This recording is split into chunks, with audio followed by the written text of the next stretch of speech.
This channel does not promote any violent, harmful, or illegal activities. All content provided by this channel is meant for an educational purpose only. Police commissioner Manoj ভার্মার নির্দেশিকাকে challenge করে মামলা হাইকোর্টে জনস্বার্থ মামলা হয়েছে। আজ কলকাতা হাইকোর্টে শুনানির সম্ভাবনা রয়েছে। 25 সেপ্টেম্বর থেকে নভেম্বরের মাঝখান পর্যন্ত কলকাতায় বড় ধরনের জমায়েতে নিষেধাজ্ঞা জারি করেছে Kolkata police. Mascot spin control ল্যাবের পরীক্ষায় এটি প্রমাণিত। কেয়াসেট আলোপেক্স পেন্টা অ্যাক্টিভ নতুন চুল গজাতে সাহায্য করে, চুল পড়া বন্ধ করে। Keya Seth Alopex penta active 10 hair fall প্রবলেমের একমাত্র সলিউশন।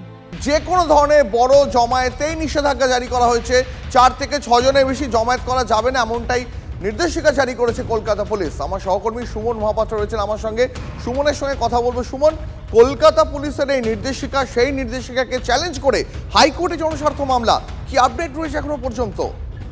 দেখো দীপ, কালকে আমরা এই খবর ব্রেক করেছিলাম। কলকাতা পুলিশের নতুন পুলিশ কমিশনার মনোজ কুমার ভার্মা তিনি বিজ্ঞপ্তি দিয়েছেন এবং সেই বিজ্ঞপ্তিতে পরিষ্কার বলা রয়েছে শহর কলকাতা এবং দক্ষিণ 24 পরগনা কলকাতা পুলিশের যে এলাকাগুলো সেখানে 25 সেপ্টেম্বর থেকে 23 নভেম্বর পর্যন্ত 5 জনের বেশি একত্রে চলাফেরা, দাঁড়িয়ে থাকা, জমায়েত করা যাবে না।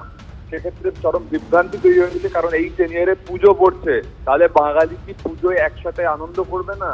এবং পরিষ্কারভাবে সেই নির্দেশিকায় বলা রয়েছে মূলত হেডকোয়ার্টার ট্রাফিক গার্ড এলাকা, যা মূলত ধর্মতলা কেন্দ্রিক হেয়ার স্ট্রিট এরিয়া, বউবাজার থানা এলাকা, এই এলাকাগুলোতে তো একেবারেই এই জিনিস করা যাবে না। বউবাজার থানা এলাকা মানে তুমি বুঝতে পারছো এটা বৃষ্টির। এর পাশাপাশি আমার আরো একটা প্রশ্ন আছে তোমার কাছে। তিলোত্তমার খুন এবং ধর্ষণের উপযুক্ত সাজা বিচার চেয়ে এবং ধর্ষণের সাজা চেয়ে কলকাতায় বহু জমায়েত ঘোষণা করা হয়েছে, যেগুলোও পুজোর মধ্যে পড়ছে।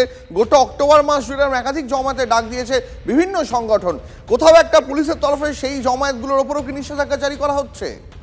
একেবারেই তাই। পুলিশের তরফ থেকে বলা হচ্ছে ক্রেডিবল সোর্স থেকে তারা জানতে পেরেছেন শান্তি বিঘ্নিত হতে পারে এবং তার জন্য এই বিজ্ঞপ্তি, এবং এই বিজ্ঞপ্তি দেওয়ার সাথে সাথে কিন্তু আজকে কলকাতা আদালতে, উচ্চ আদালতে কিন্তু সেটা চ্যালেঞ্জ হয়েছে।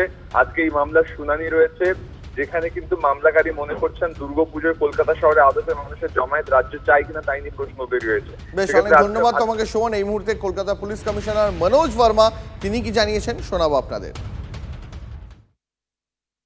আমি ডিটেলস কিছু বলছি না, কিন্তু আমরা সব রকম সিচুয়েশন চিন্তা ভাবনা করেই আমাদের পুলিশ অ্যারেঞ্জমেন্ট বানাচ্ছি।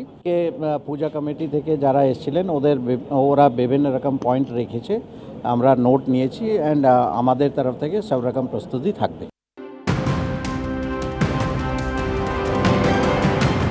নজর রাখবো এই মুহূর্তে আরো একটি বড় খবরের দিকে। মঙ্গল কামনায় সন্তান কোলে জলে ডুব দিতে গিয়ে বিহারের মৃত্যু মিছিল।